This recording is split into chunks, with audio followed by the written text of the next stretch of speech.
Vamos a leer Hechos capítulo 1, versículos 6 al 9. Dice la palabra del Señor allí.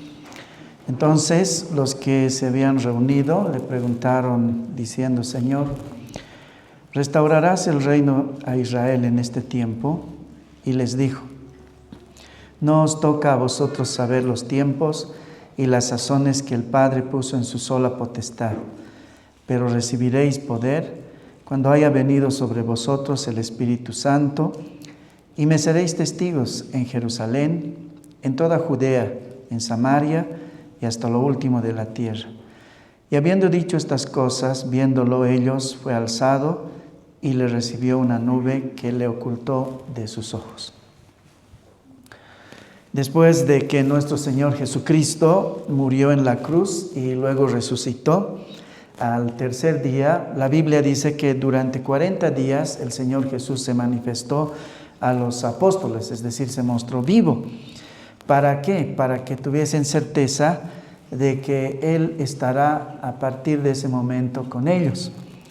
Uno de los elementos más importantes del cristianismo y la diferencia con todas las religiones es que el Dios al que nosotros seguimos, el Rey a quien nosotros llamamos Rey, está vivo.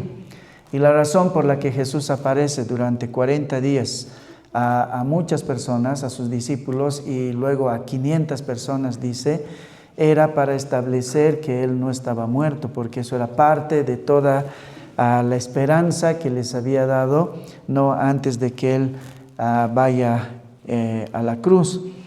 Y una de las cosas que hizo durante ese tiempo fue darles las últimas instrucciones acerca del reino de Dios.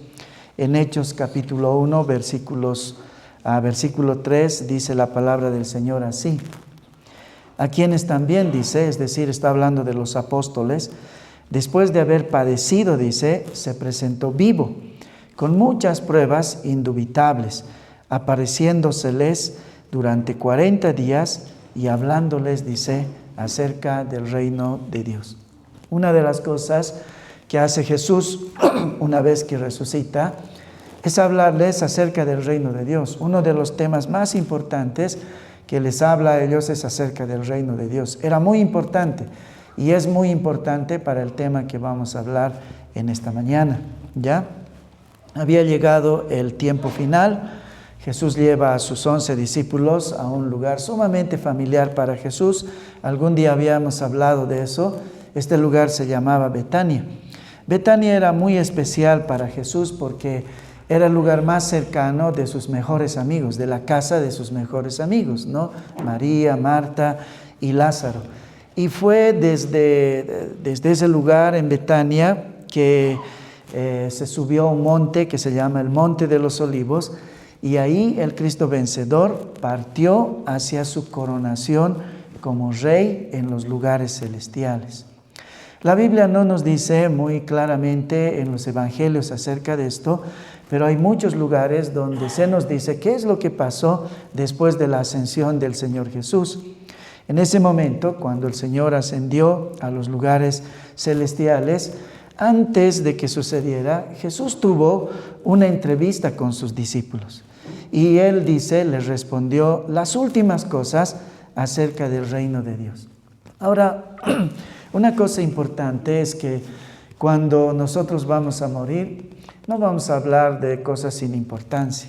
No, ninguno de nosotros, si estuviese en las últimas horas antes de morir, hablaríamos sobre asuntos que son triviales, digamos, ¿no? Cuida el jardín, o no sé, mantén la cocina siempre limpia, no tiene mucho sentido, ¿no? Hablaríamos de las cosas tal vez que nosotros consideramos más importantes, ¿no? Sigue al Señor, siempre lee tu Biblia, asegúrate de hacer un ministerio, y tal vez entre las otras cosas, esa es la clave de la caja fuerte, tenemos tanto dinero, no debemos a nadie, tenemos esto en dólares y en bolivianos. Serían entre las cosas que nosotros consideraríamos tal vez importante. Y así Jesús les habla acerca del reino de Dios.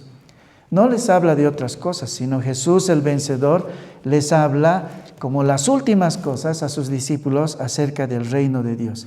Entonces, los que estaban ahí reunidos en ese último y solemne momento, todavía estaban con la mente y el corazón puestos en la esperanza de que el reino de Dios tendría que ser una institución terrenal de poder y dominio terrenal también, ¿no? Porque Jesús les hablaba acerca del reino de Dios, siempre les había hablado acerca del reino de Dios, y ellos estaban esperando con ansias el establecimiento del reino de Dios. Pero la idea de ellos es que era algo terrenal, no algo donde tal vez ahora, cuando murió Jesús, estaban muy tristes, pero ahora Él había resucitado. Y si tenía poder para vencer a la muerte, entonces va a poder vencer tal vez a los enemigos. Y por fin lo que nos va a decir Jesús es que ahora yo voy a ser el rey, ustedes van a ser mis cortesanos y vamos a derrumbar al imperio romano. Y por eso, en medio de esas charlas últimas que tiene Jesús, los discípulos le hacen otra vez la pregunta crucial. Señor, ¿restaurarás el reino de Israel en este tiempo? En Hechos capítulo 1, versículos 6 al 7, eso es lo que le preguntan, ¿no? Bueno, después de todo, Jesús ha demostrado que tiene mucho poder, ¿no? Y entonces tal vez se establecerá realmente el reino que Él les había prometido. En los versículos 6 al 7 del capítulo 1 de Hechos dice: entonces los que se habían reunido, dice, le preguntaron diciendo: Señor, ¿restaurarás el reino de Israel en este tiempo? Y Él les dijo: no os toca a vosotros saber los tiempos o las sazones que el Padre puso en su sola potestad. Lo que le dicen los discípulos es: hemos estado esperando con mucha paciencia. ¿Será que ahora que has resucitado y nos has demostrado que tienes poder incluso sobre la muerte, será que ahora tal vez tú tomarás el control político de la región? Tal vez ahora es el tiempo de deponer al emperador romano y sentarte en ese trono para ser nuestro rey. Esto es lo que viene ahora, Señor Jesús. Y Jesús les dice que no, en realidad Jesús no les niega la posibilidad de ser rey.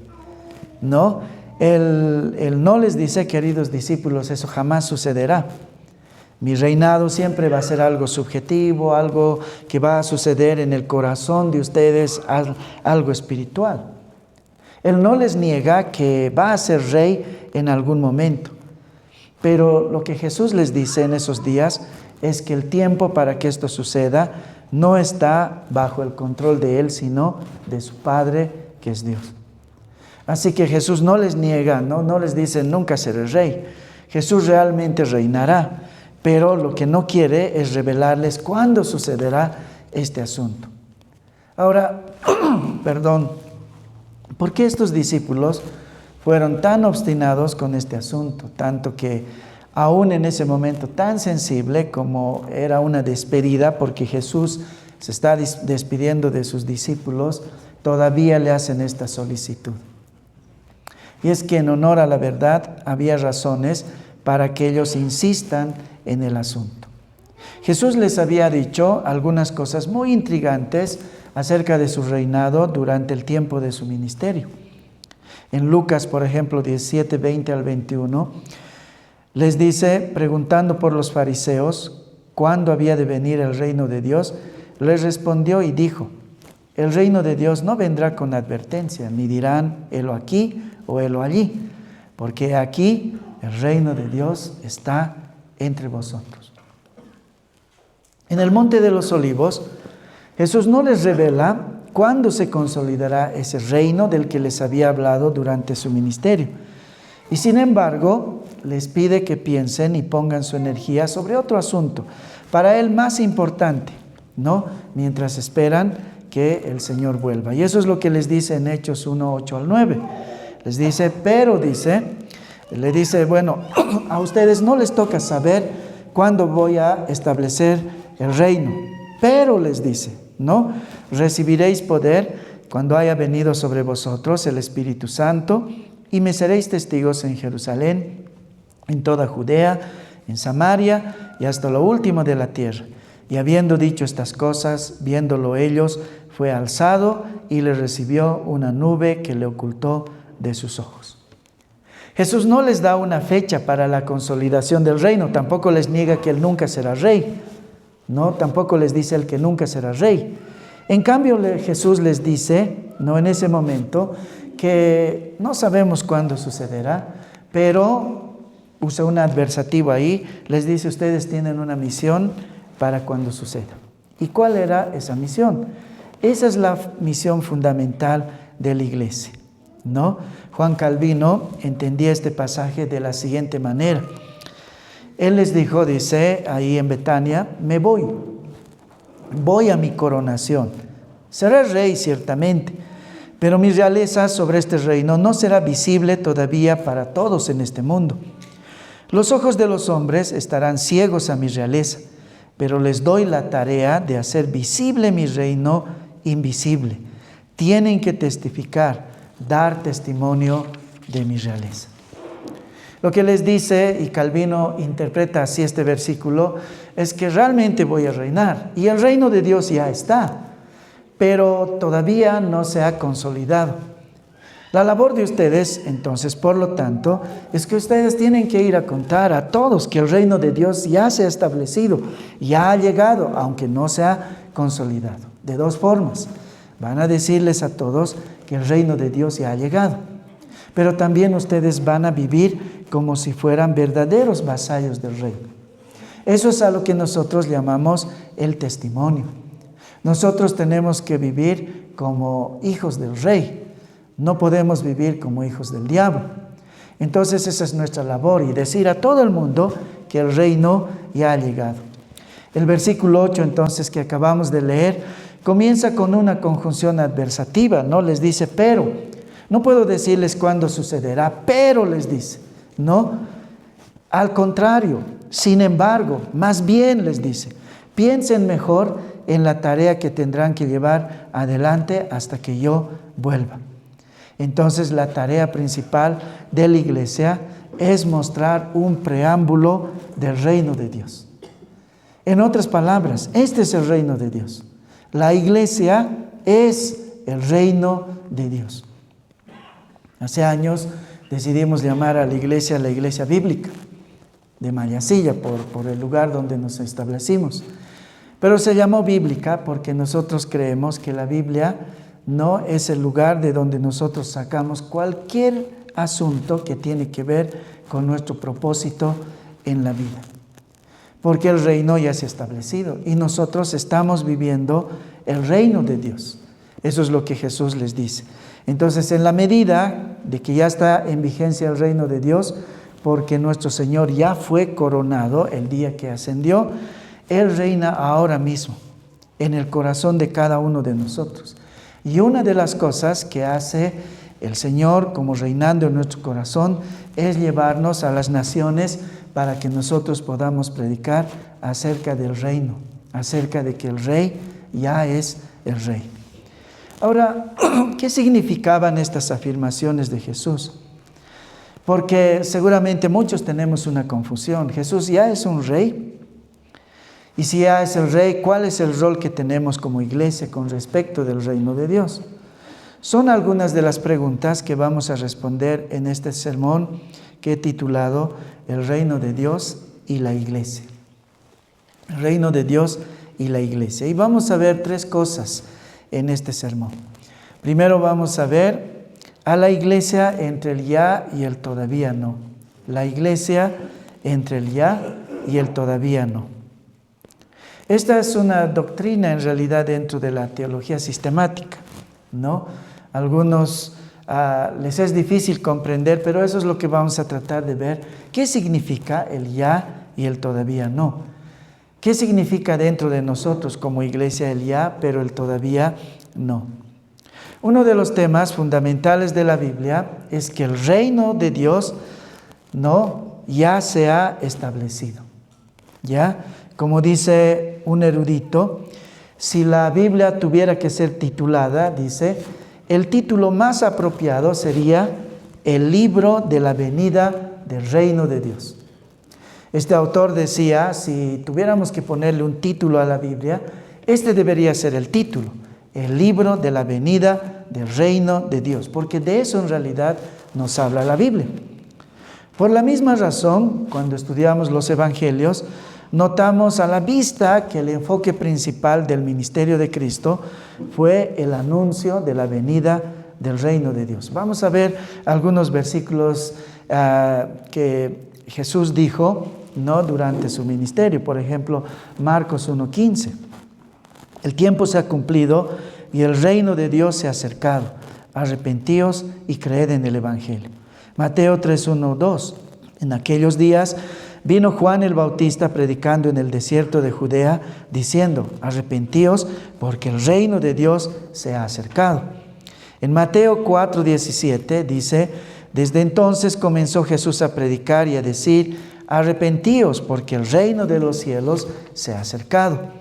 En Mateo 4:23 dice: y recorrió Jesús toda Galilea, enseñando en las sinagogas de ellos y predicando el evangelio del reino y sanando toda enfermedad y toda dolencia en el pueblo. Predicando, dice, el evangelio del reino.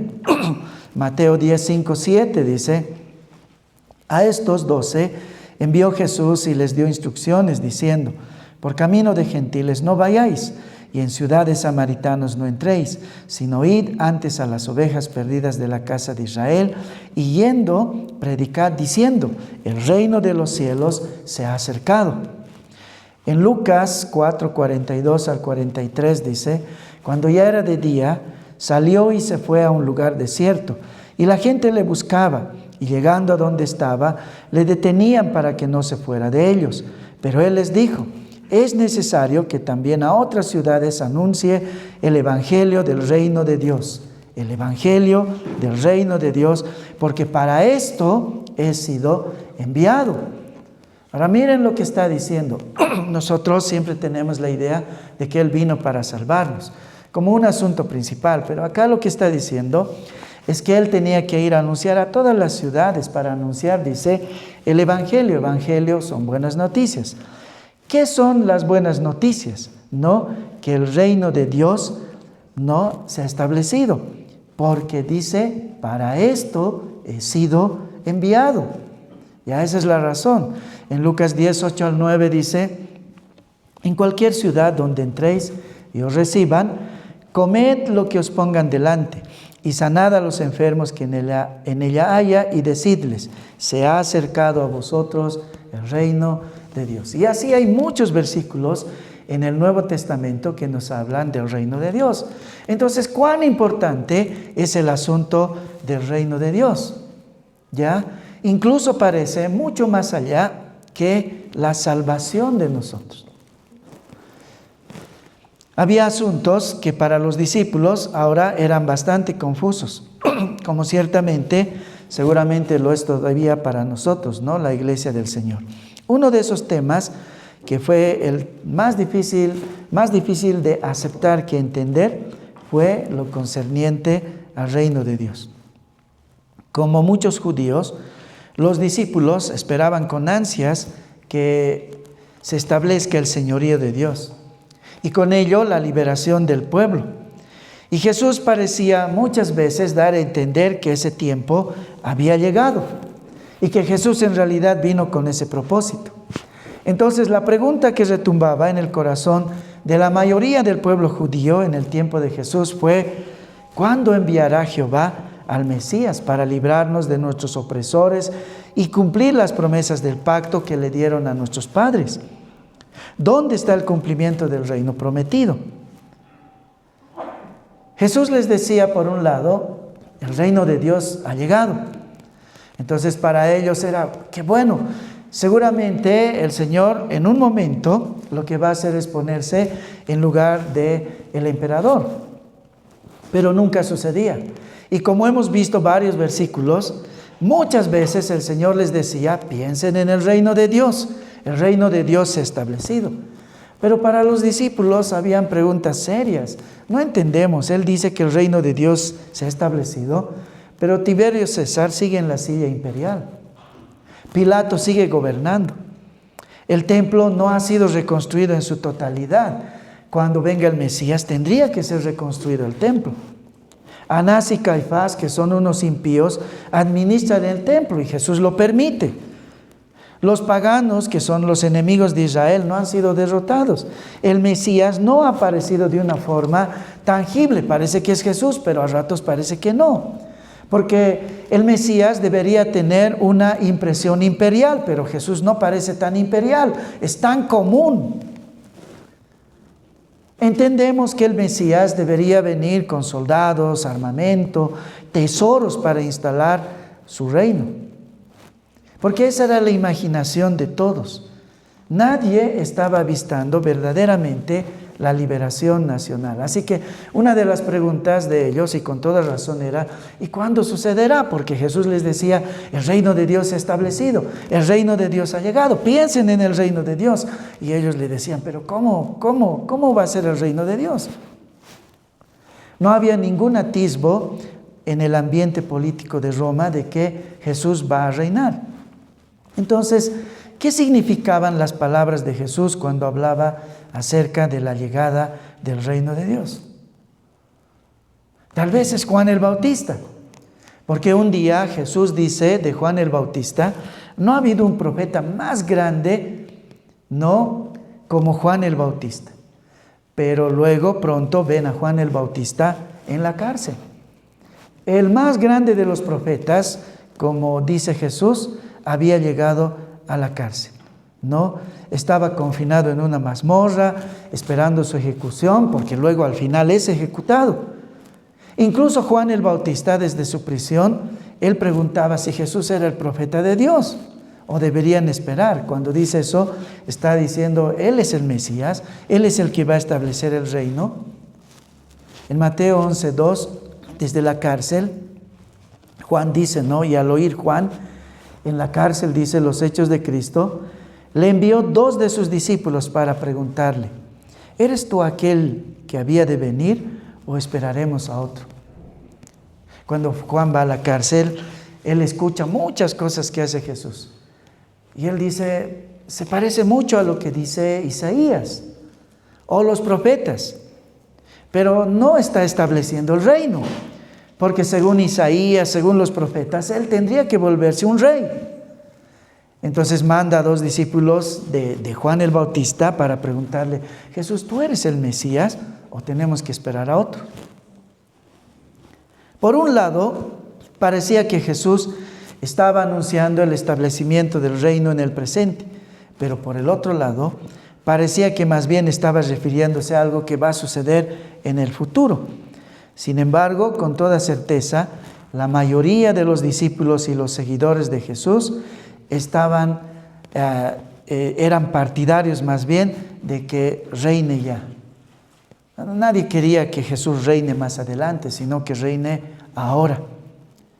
Un autor que apellida Wright decía acerca de esto: el reino de Dios significó la venidera vindicación de Israel, la victoria sobre los paganos, el eventual regalo de la paz, la justicia y la prosperidad.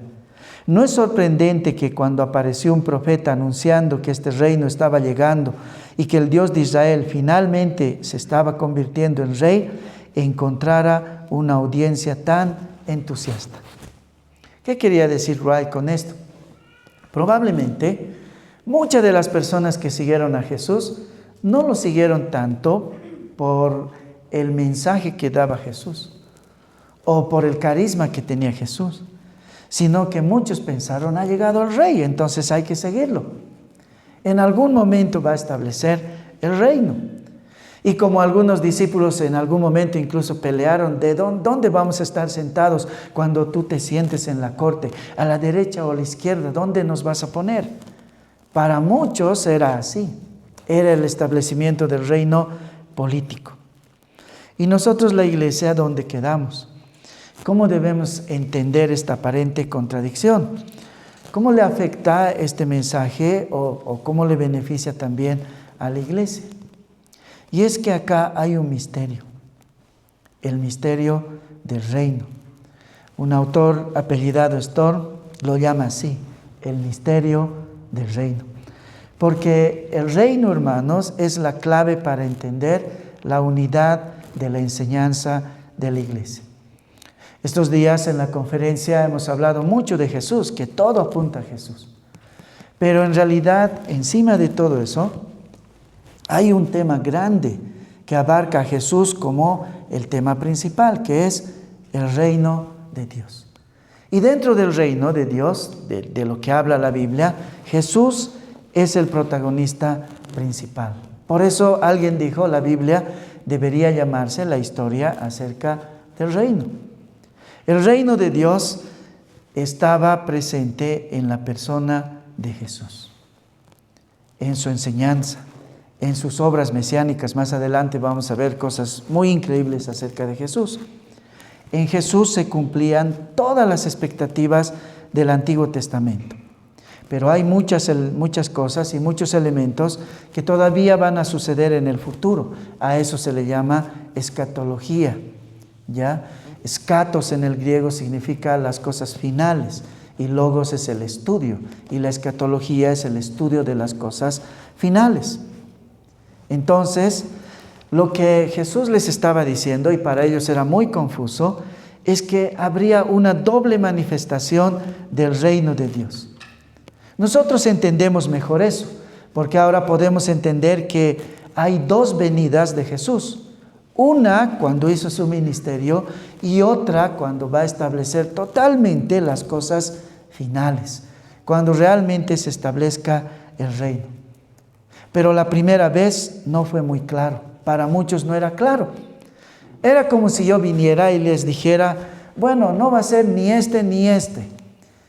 En vano están soñando en las siguientes semanas, yo voy a ser el presidente. Y todos se alegran y dicen, ¡qué bien! Bueno, tal vez algunos no, pero tal vez una mayoría dice, sí, qué bien. Y luego suceden las elecciones y salen los que no queremos. Y entonces dice, el pastor es un farsante. ¿No? Eso es lo que estaba sucediendo con ellos. La primera vez que él vino de forma humilde y discreta, lo hizo para sufrir y morir por su pueblo, para restituir la justicia de Dios y para derrotar al poder del diablo y de las tinieblas. Romanos 3, 23 al 26 dice eso. Por cuanto todos pecaron y están destituidos de la gloria de Dios, siendo justificados gratuitamente por su gracia, mediante la redención que es en Cristo Jesús, a quien Dios puso como propiciación por medio de la fe en su sangre, para manifestar su justicia, a causa de haber pasado por alto en su paciencia los pecados pasados, con la mira de manifestar en este tiempo su justicia, a fin de que Él sea el justo y el que justifica al que es de la fe de Jesús. ¿Para qué vino Jesús la primera vez? La primera vez que Él vino era para ganar todas las cosas que un reino debe tener. Y una de esas cosas era ganar un pueblo. Pero este pueblo era rebelde.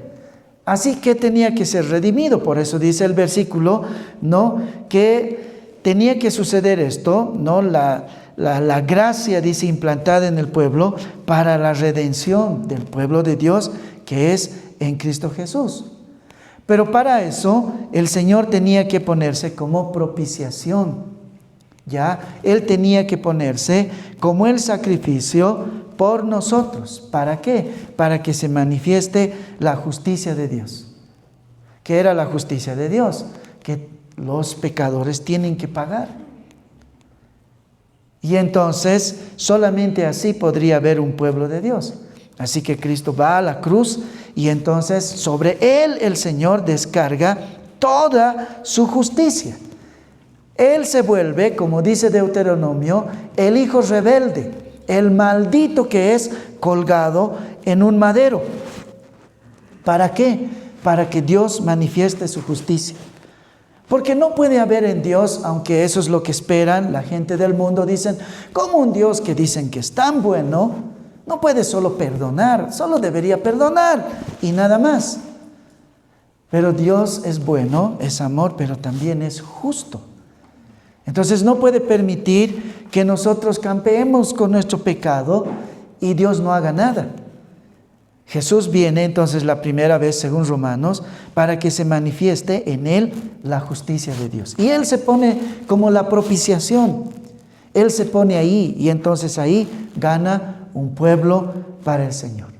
Y así se vuelve el campeón. Colosenses 1:13 al 14 dice, el cual dice, nos ha librado de la potestad de las tinieblas y trasladado al reino de su amado Hijo, en quien tenemos redención por su sangre, el perdón de pecados. ¿Qué es lo que dice Colosenses? Él dice que cuando vino a ganarse un pueblo, pero este pueblo le pertenecía al diablo, eso es lo que dice. Él nos ha libertado o librado de la potestad de las tinieblas. Antes de Cristo, nosotros éramos lacayos del diablo. Estábamos bajo la potestad de las tinieblas. ¿Y qué es lo que ha hecho, dice Jesús, con su muerte? Nos ha agarrado, nos ha tomado y nos ha trasladado, dice, al reino de su amado Hijo. Seguimos siendo esclavos, pero ahora esclavos felices. ¿Se acuerdan ustedes de ese acontecimiento que en el Antiguo Testamento sucedía? De aquel esclavo que veía a un amo bueno y que llegaba el momento del jubileo y el Señor les decía, libren ahora a todos los esclavos. Pero habían algunos esclavos que veían a sus amos tan buenos que dicen, yo no quiero vivir en libertad, quiero ser tu esclavo para siempre. Y entonces algunos esclavos iban con sus amos y le decían, yo quiero ser tu esclavo para siempre. ¿Y qué hacía el amo? Entonces le horadaba, le hacía un agujero en la oreja, ¿no?, al esclavo, y esa era una señal de que a partir de ese momento él sería su esclavo para siempre. Y es que existía la posibilidad de una buena esclavitud, donde un rey sea bueno y un esclavo sea feliz siendo esclavo. Eso sucedía en el Antiguo Testamento. Ese era un símbolo de esto que nos está contando Colosenses. Él dice, nos ha sacado de la esclavitud del diablo para ponernos, dice, bajo la esclavitud del amado Hijo de Dios, para que seamos esclavos felices. ¿Quién de ustedes que tiene a Cristo puede decir que es infeliz, un esclavo infeliz? No, somos esclavos felices, porque somos torpes, nos equivocamos, y el amo viene y no nos da de latigazo, sino que nos perdona cuando nos arrepentimos. Amamos a nuestro amo. Pablo lo llamaba a él, no amo. Kyrios le decía, amo. Ahora esto es muy importante. Muchas veces en los evangelios vemos a Jesús expulsando demonios, por ejemplo, ¿no? Otras veces vemos a los demonios confesando su derrota. ¿Cuántas veces han visto esos momentos cuando los demonios van y le dicen, tú eres el Hijo de Dios, te conocemos a ti, le dicen los demonios? Uno ve esas historias y no entendemos por qué pasan esas cosas.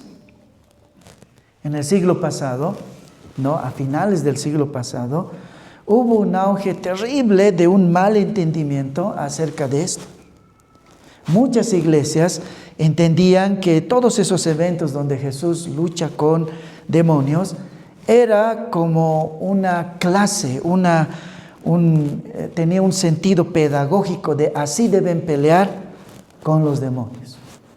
Y entonces surgieron toda clase de enseñanzas, ¿no? A alguien se le ocurrió escribir un libro que se llamaba Cerdos en la Sala, y la idea era de que nosotros éramos como una sala y teníamos que sacar los demonios, y habían muchos libros que se escribieron para enseñarnos cómo pelear, cómo destruir a los demonios.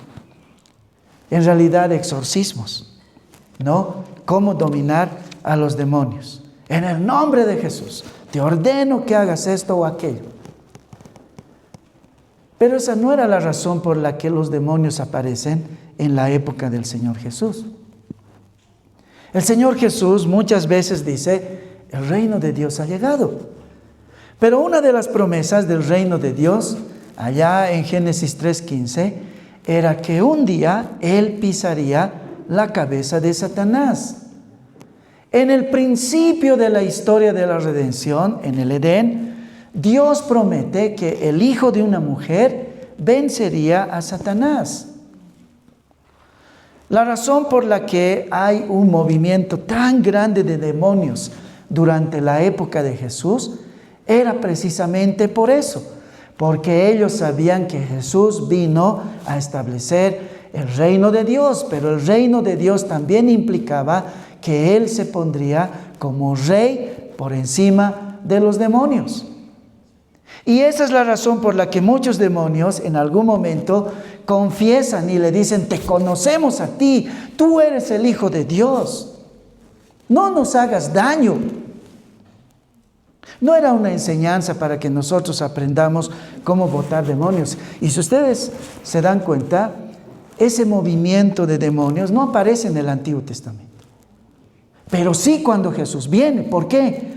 Porque Él ha venido a establecer el reino de Dios por sobre la creación, por sobre los hombres, pero también por sobre el enemigo, que es Satanás y los demonios. Y luego van a ver un poquito en el libro de Hechos, pero luego nada. Pablo no nos da una enseñanza acerca de cómo luchar contra los demonios, porque el propósito no era ese.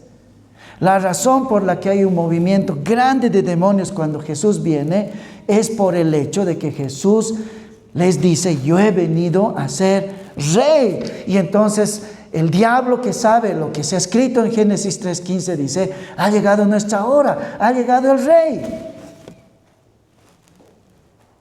Como cristianos, sin embargo, no podemos negar ni minimizar en absoluto la existencia y el proceder de los demonios y Satanás. Debemos estar conscientes de su existencia y su influencia en todo. Ellos no son producto solamente de la superstición. Ellos realmente existen y actúan. Pero en los evangelios, Jesús aparece luchando y dominando a los demonios por una razón sobre todo teológica, no pedagógica. No aparece para enseñarnos cómo pelear con los demonios. Aparece por una razón teológica. El rey ha llegado. El reino se ha establecido. El Mesías prometido, en su reinado, no solamente iba a traer justicia y bienestar a su pueblo, sino también tenía que aplastar, tenía que someter, tenía que amarrar al adversario, que es Satanás, y a sus demonios. Porque en la historia de la redención, Satanás es el enemigo de Dios. Y el establecimiento del reino de Dios implicaba el sometimiento y la derrota de Satanás y los demonios. Por eso hay un auge de demonios solamente durante el ministerio de Jesús.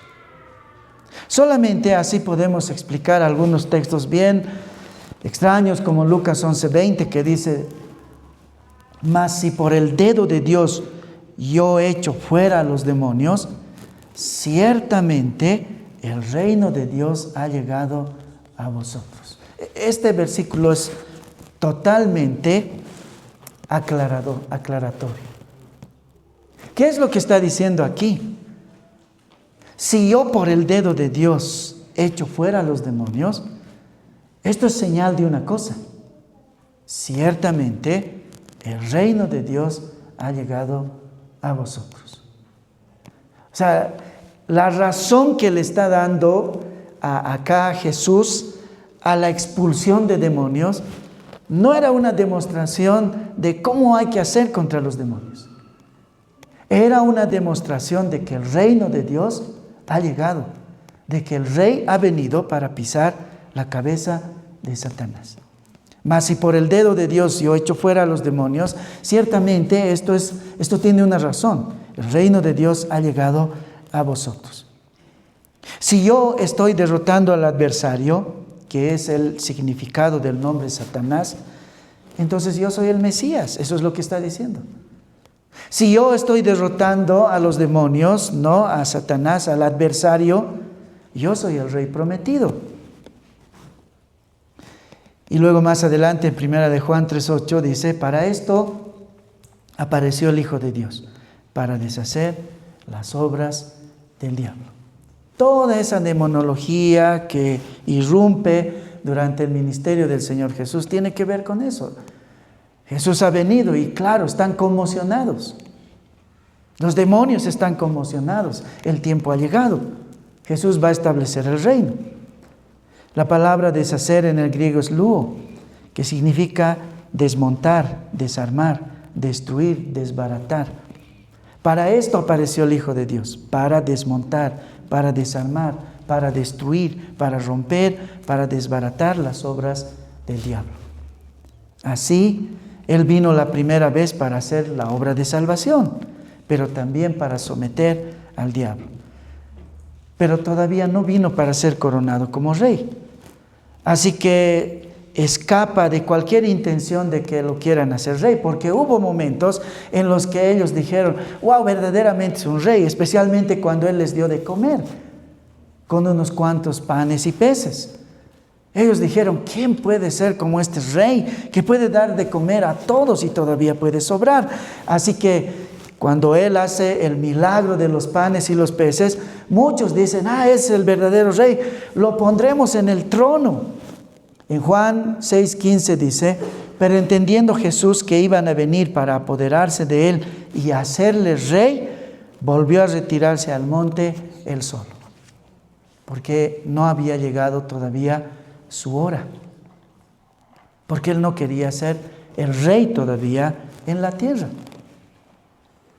Pero Él vendrá una segunda vez, ya no para establecer todas las cosas que tiene que tener un reino. Les dije que la primera vez que vino fue primero para ganarse un pueblo. La forma de ganarse el pueblo era que tenía que morir. Pero también el compromiso de Génesis 3:15 es que va a pisar a Satanás. Bueno, una vez hecho eso, Él va al cielo y es coronado. Y vendrá una segunda vez con poder y grandeza visible para liberar a la tierra de la maldición del pecado, para glorificar a su pueblo y para establecer una completa soberanía para siempre en el esplendor de los cielos nuevos y la tierra nueva. A eso se le llama el reino escatológico de Dios. Por esa razón, Jesús nos enseñó a orar diciendo en Mateo 6:10, venga tu reino. El deseo más grande de nosotros tiene que ser eso, que venga tu reino, que se establezca ya. En Zacarías 14:9 dice, Jehová será rey sobre toda la tierra en aquel día. Jehová será uno y uno su nombre. A este misterio del reino de la escatología se la describe con la frase, el ya, pero todavía no. Porque Jesús ya es rey.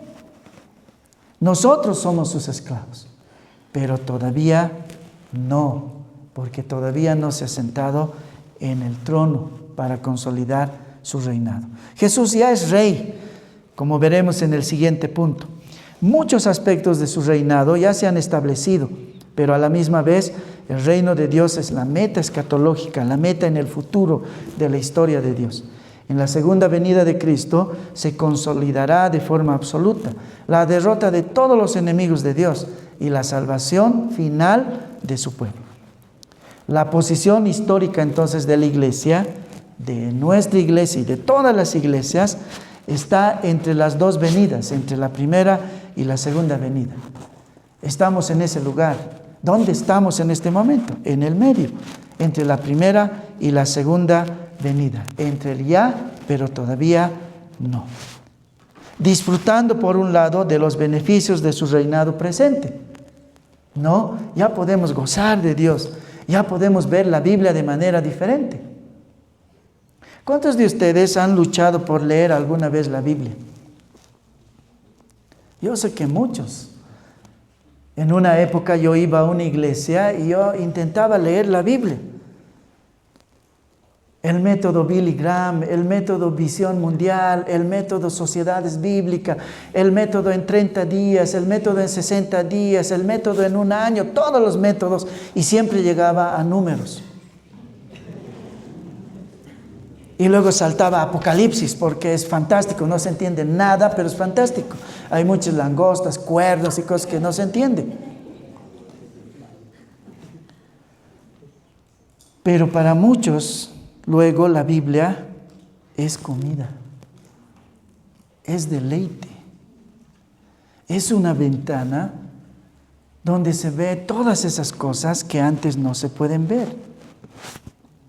Entonces, ya estamos disfrutando de los beneficios del reino presente. Jesús ya está reinando, nos ha abierto los ojos. Ha puesto una ventana para que por ahí podamos ver el reino. Pero todavía el Señor no está sentado en su trono totalmente de forma física como quisiéramos nosotros. Entonces, ¿cuál es el papel,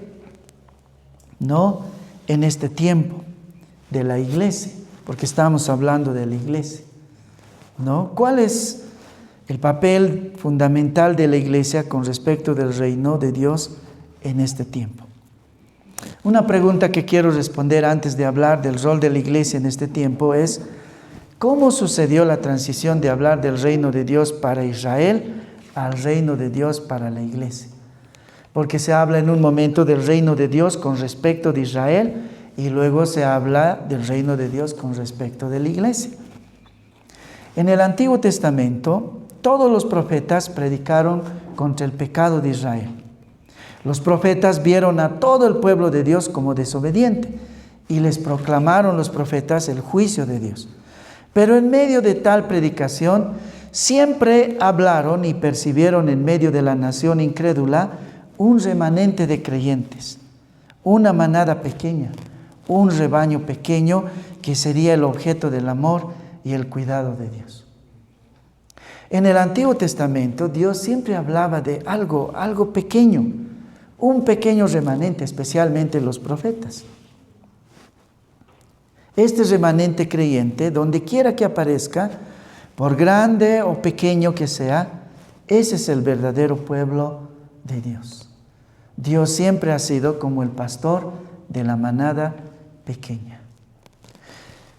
Una vez les decía, uno de los textos que más me aturde y me asusta a mí en los días de pecado es aquel cuando los cristianos se acercan a Jesús y quieren entrar al reino de Dios y Jesús les dice: no puedes entrar.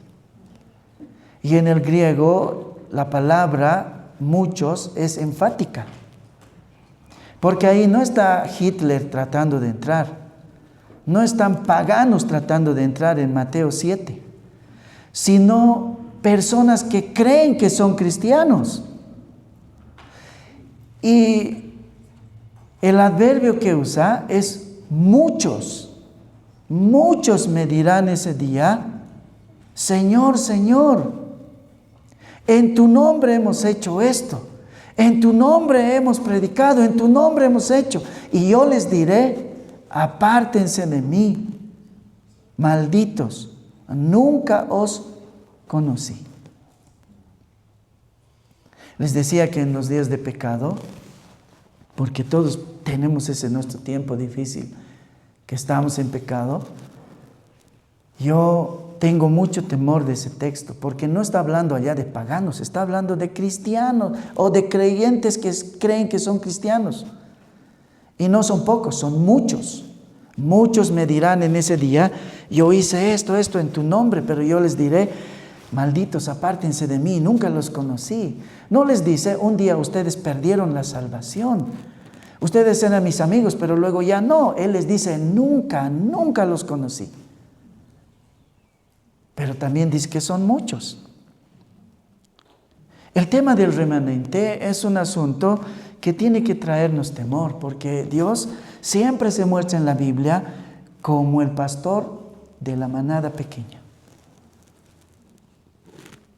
Porque muchos de nosotros acá tal vez no somos creyentes. Nadie sabe, Dios sabe. Y también a veces nosotros. Porque claro, venimos con un buen disfraz de creyentes aquí, pero la vida que llevamos detrás no condice con el Hijo de Dios. ¿Ya? El remanente creyente, donde quiera que aparezca, y por grande o pequeño que sea, es el verdadero pueblo de Dios.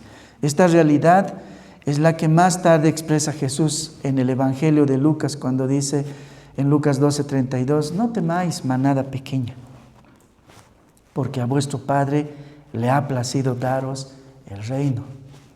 No es a una multitud, es a una manada pequeña. No teman, manada pequeña, porque a vuestro Padre le ha placido daros el reino. Eso tiene que darnos temor. ¿Soy? Si la manada es pequeña, ¿soy de la manada pequeña? En sus discípulos vio Jesús la realización del verdadero destino de Israel. Los discípulos, de alguna manera, representaban ese pequeño remanente, su pequeña manada que en medio de la incredulidad de muchos judíos creyeron y siguieron al Rey Jesús.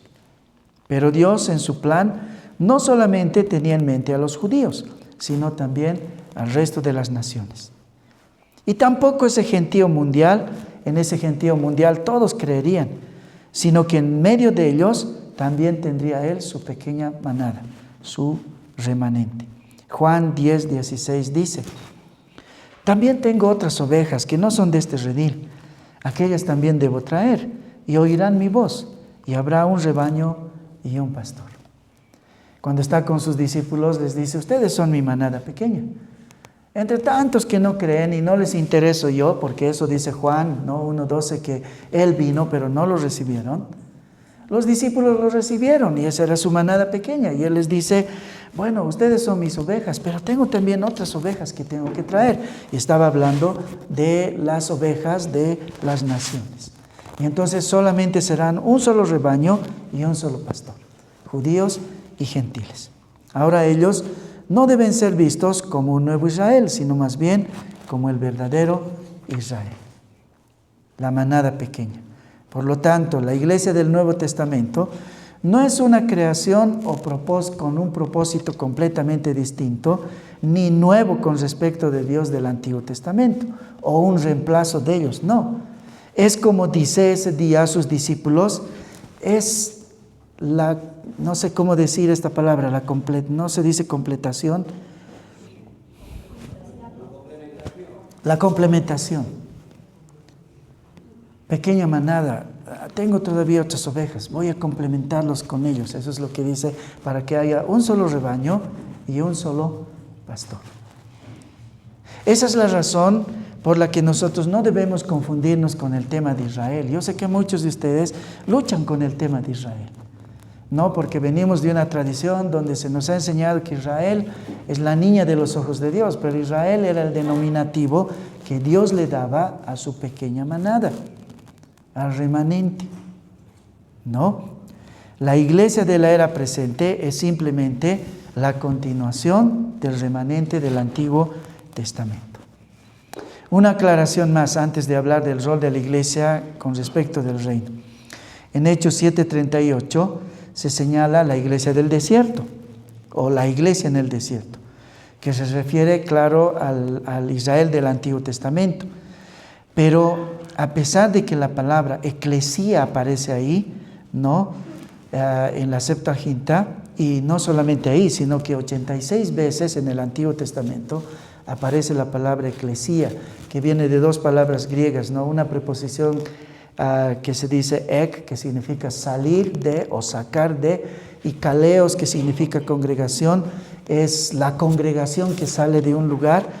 De ahí viene la palabra eclesía y de ahí viene la palabra iglesia, porque nosotros somos como los sacados del mundo, ¿no? Para estar en un lugar y ser los vasallos del Señor, ¿no? A pesar de todo eso, tenemos que considerar que esta palabra no llegó a tener su significado técnico como tiene en el Nuevo Testamento, como el cuerpo de Cristo, sino hasta el momento en el que fueron bautizados por el Espíritu Santo en el día de Pentecostés.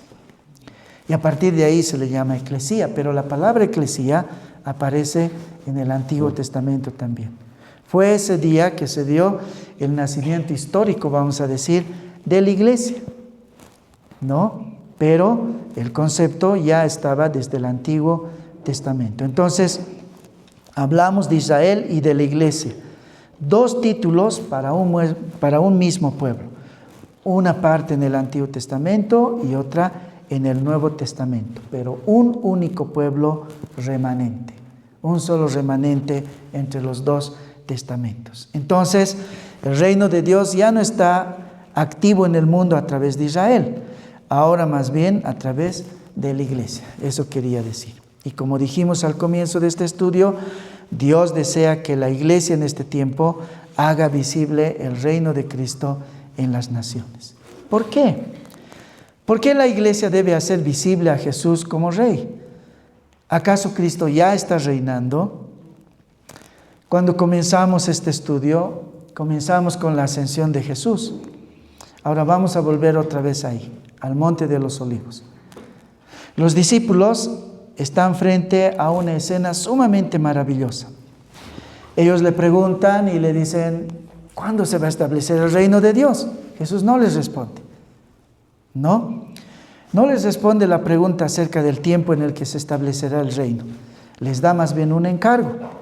Hagan visible el reino invisible. Y una vez que hace eso, el Señor Jesús asciende. Comienza a levantarse muy despacio, sube contra la ley de la gravedad, porque Él es el rey de la gravedad. Y esa ley no podía impedirle que suba. El rey asciende sin necesidad de ayuda, no necesita alas para hacerlo, ninguna criatura alada lo lleva, se eleva por el poder de su majestad. Él es el rey. ¿Cómo habrá sido ese momento?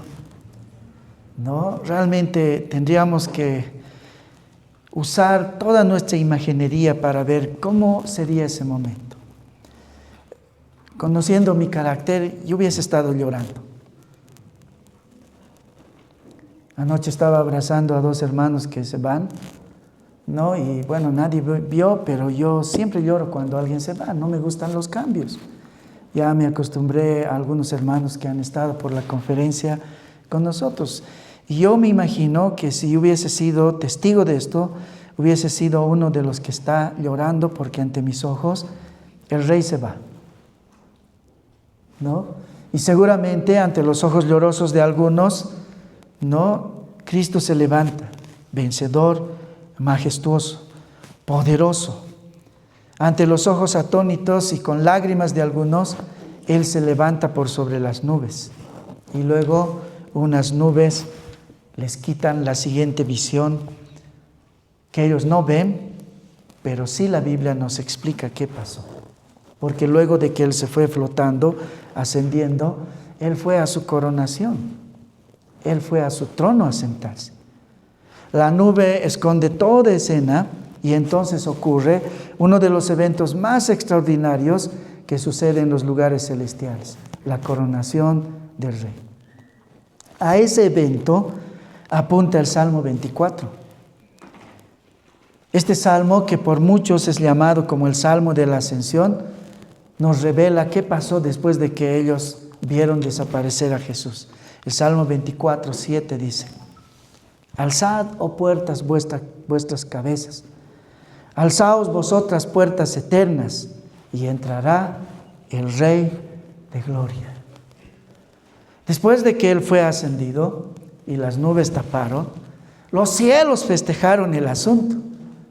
Y alguien grita ahí: álcense puertas, vuestras cabezas. Las cabezas son lo que sostiene las puertas. Abran las puertas, el Rey está entrando. Alzaos puertas eternas, entrará el Rey de gloria. Él ha muerto, Él ha vencido, ha pisado ya a Satanás. Él viene con derecho a sentarse en el trono. Cantamos esa canción acá. Ahora esa canción tiene que tener un nuevo significado para nosotros. Tenemos que cantarlo con esa emoción, porque esa canción evoca la entronización de Jesús. ¿Quién es el Rey de gloria? Escoltado por una corte de ángeles, llega al cielo.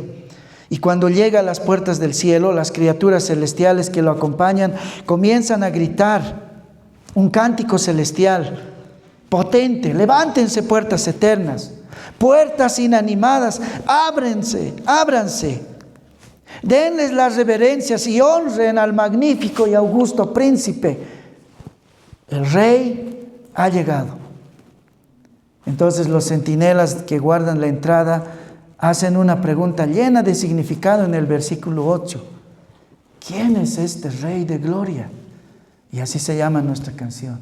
¿Quién es este Rey de gloria?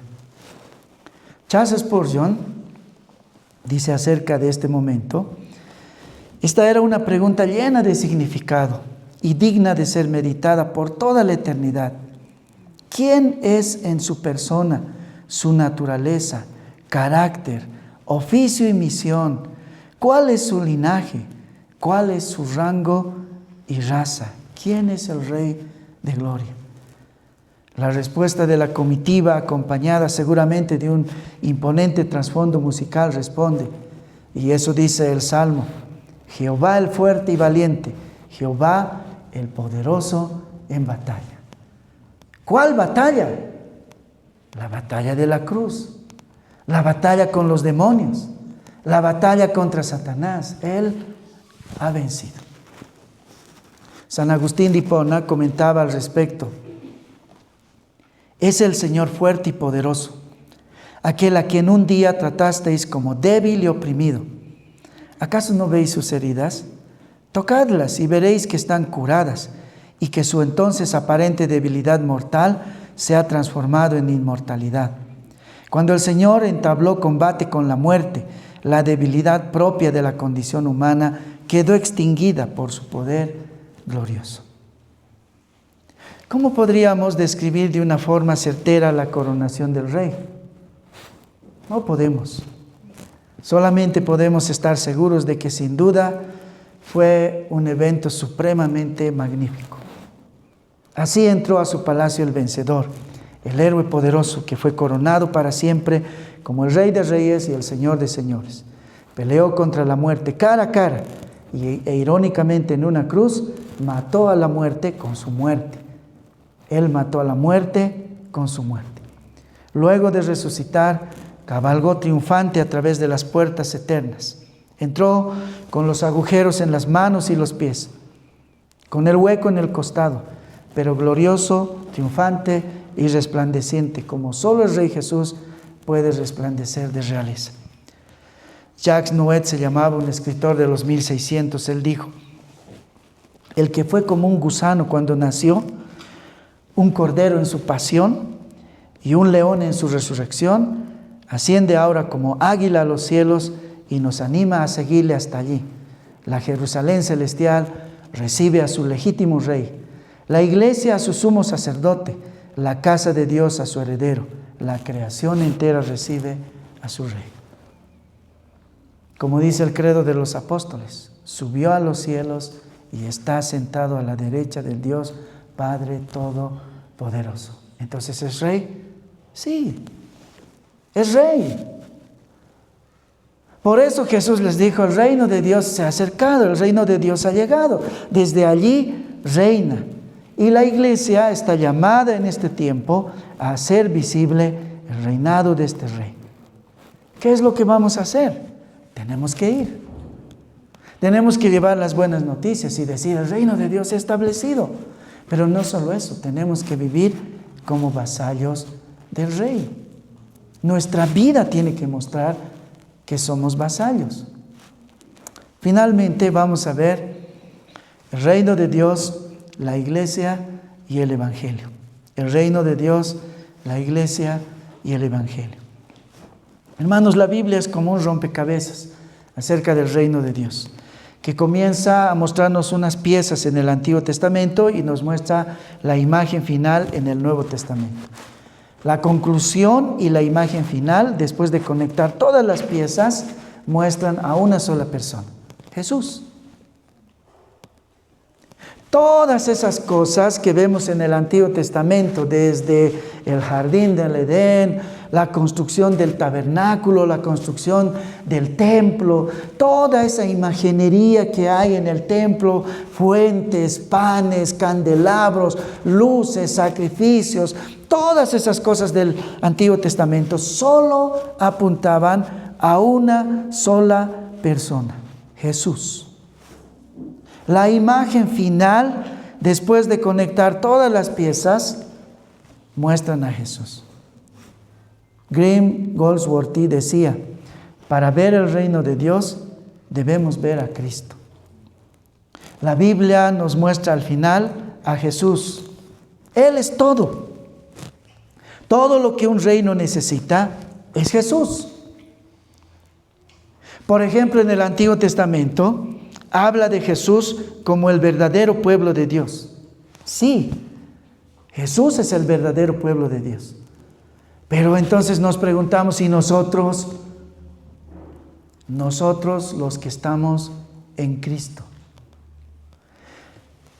Hay una expresión en el Nuevo Testamento que Pablo usa mucho, los que están en Cristo. La preposición ahí es dentro de, se lee en griego, pero significa dentro de. Ahora, Jesús es el pueblo de Dios. Un reino necesita un pueblo. Jesús es el pueblo. Y nosotros, los que somos insertados en Jesús, no pertenecemos a ese pueblo. Por eso la expresión, los que están en Cristo. Nosotros usamos mucho una expresión cultural en la iglesia que es recibir a Cristo. Teológicamente, en realidad lo que sucede es que Él nos recibe en Cristo, porque el pueblo es Cristo. Y luego Jesús es el verdadero ambiente o el lugar real donde Dios y el hombre llegan a tener una relación. Comenzando desde el jardín del Edén, donde Dios tenía una relación con el hombre, pasando por el tabernáculo que tenía el propósito de reunir a Dios con el hombre, y pasando por el tabernáculo, al final en el Nuevo Testamento Jesús dice, yo soy el templo. El lugar donde Dios y el hombre se encontrará es Jesús. Porque el templo y todo eso señalaba a Jesús. Un reino tiene que tener un pueblo. Un reino tiene que tener un territorio. Ese territorio es el templo. El templo es Jesús. Jesús es el pueblo, Jesús es el territorio, y Jesús finalmente, ¿no?, es el verdadero ambiente o lugar real donde Dios y el hombre llegan a tener una relación, y en Jesús está el verdadero gobierno de Dios, porque Jesús es el rey. Un reino tiene que tener un rey, tiene que tener un pueblo y tiene que tener un territorio. Jesús es el territorio, Jesús es el rey y Jesús es el pueblo. ¿Ya? Si alguien me puede ayudar con esto. Vamos a decirlo de otra forma. La teología bíblica nos muestra que el proceso de la revelación en la Biblia nos lleva al cumplimiento de toda nuestra esperanza en Jesús. ¿Por qué nosotros amamos a Jesús? Bueno, hasta ahora hemos conocido parte del concepto, Él ha muerto por nosotros. Es una idea muy linda, es tal vez la idea más maravillosa, es muy romántica, pero no es todo. Jesús es todo para nosotros. Todo. No hay una cosa que se escape de Dios. Cristo es la meta y a donde inexorablemente nos apunta toda la revelación. Es en la persona y en los actos de Cristo que encontramos la clave para entender e interpretar toda la Escritura. Por eso John Piper decía, Dios es el Evangelio. Cristo es el Evangelio. Cristo es la buena noticia de la revelación del reino de Dios. En Cristo se explica todo. Cristo es la verdad que nos hace verdaderamente libres. Por eso, como decía un autor, la iglesia debe tener a Cristo como su unum adque altissimum nuntium. Unum adque altissimum nuntium, que significa su único y más exaltado mensaje. ¿Cómo puede la iglesia hacer visible el reino invisible de Dios? Predicando por encima de todo el Evangelio, mostrando a Cristo. Porque Cristo es el Evangelio, debemos mostrar la supremacía de Cristo en todo.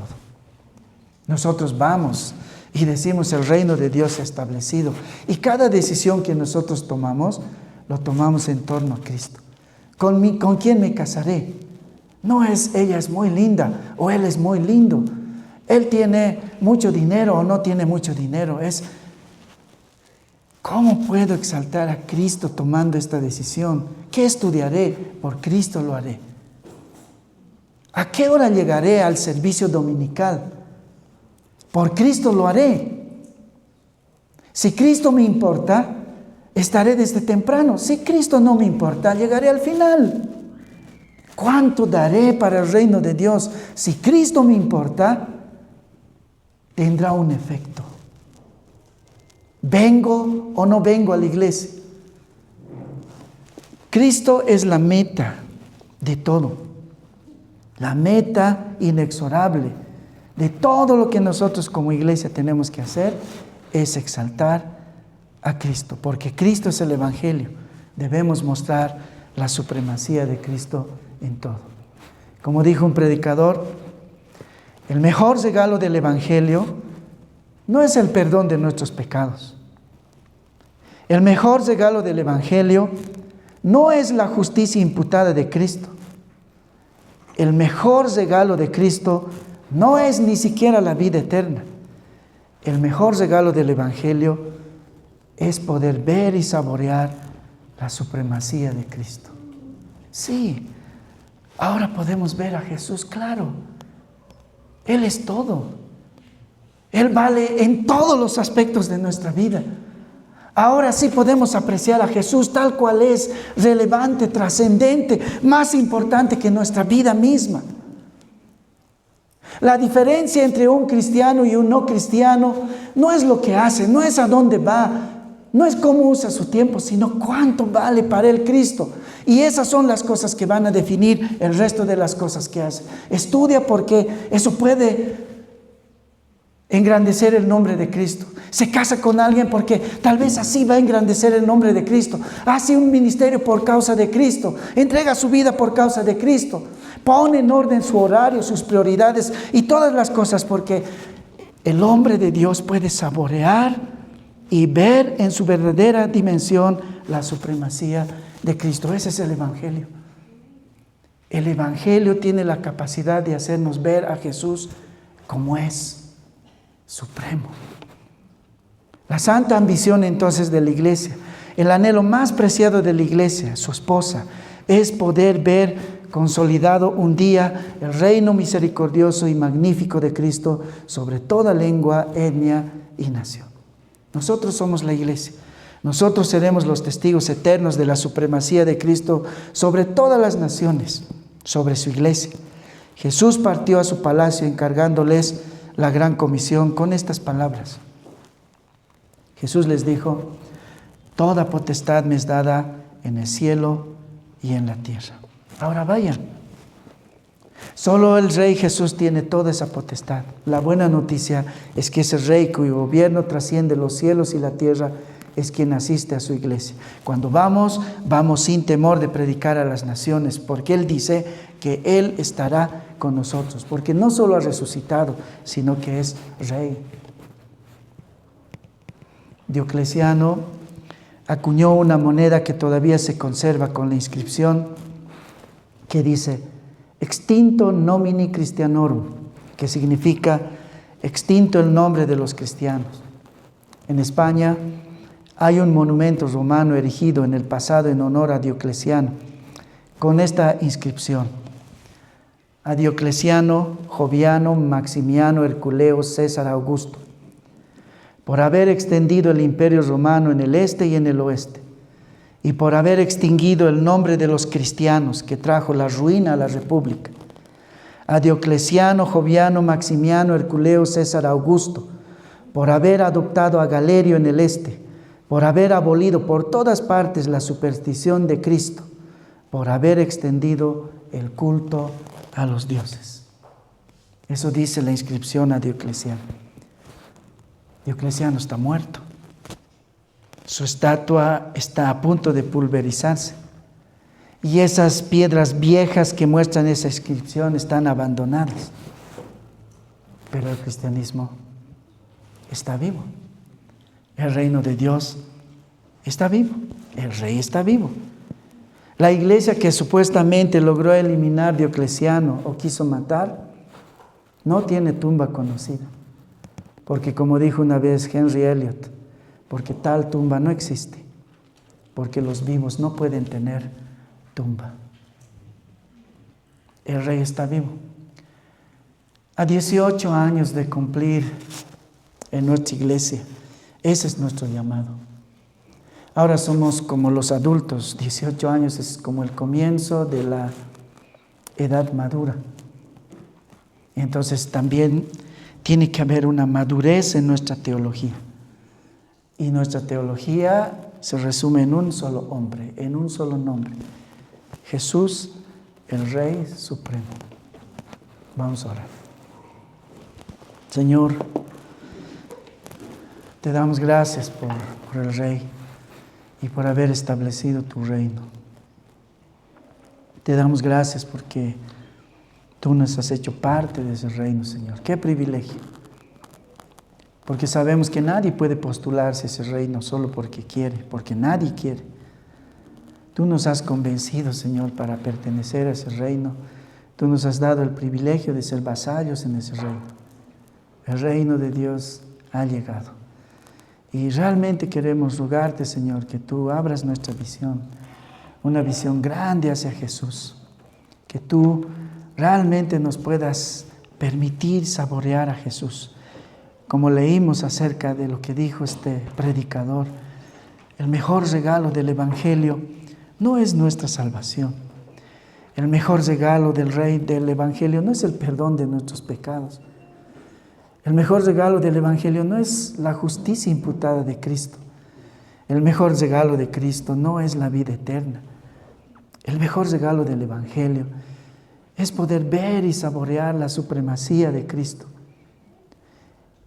Realmente te rogamos que tú permitas que nuestros ojos sean liberados, Señor, de esas cosas que no nos permiten ver a Jesús como la meta suprema de nuestra vida, como el deleite entre todas las cosas que nos deleitan en la vida, Señor.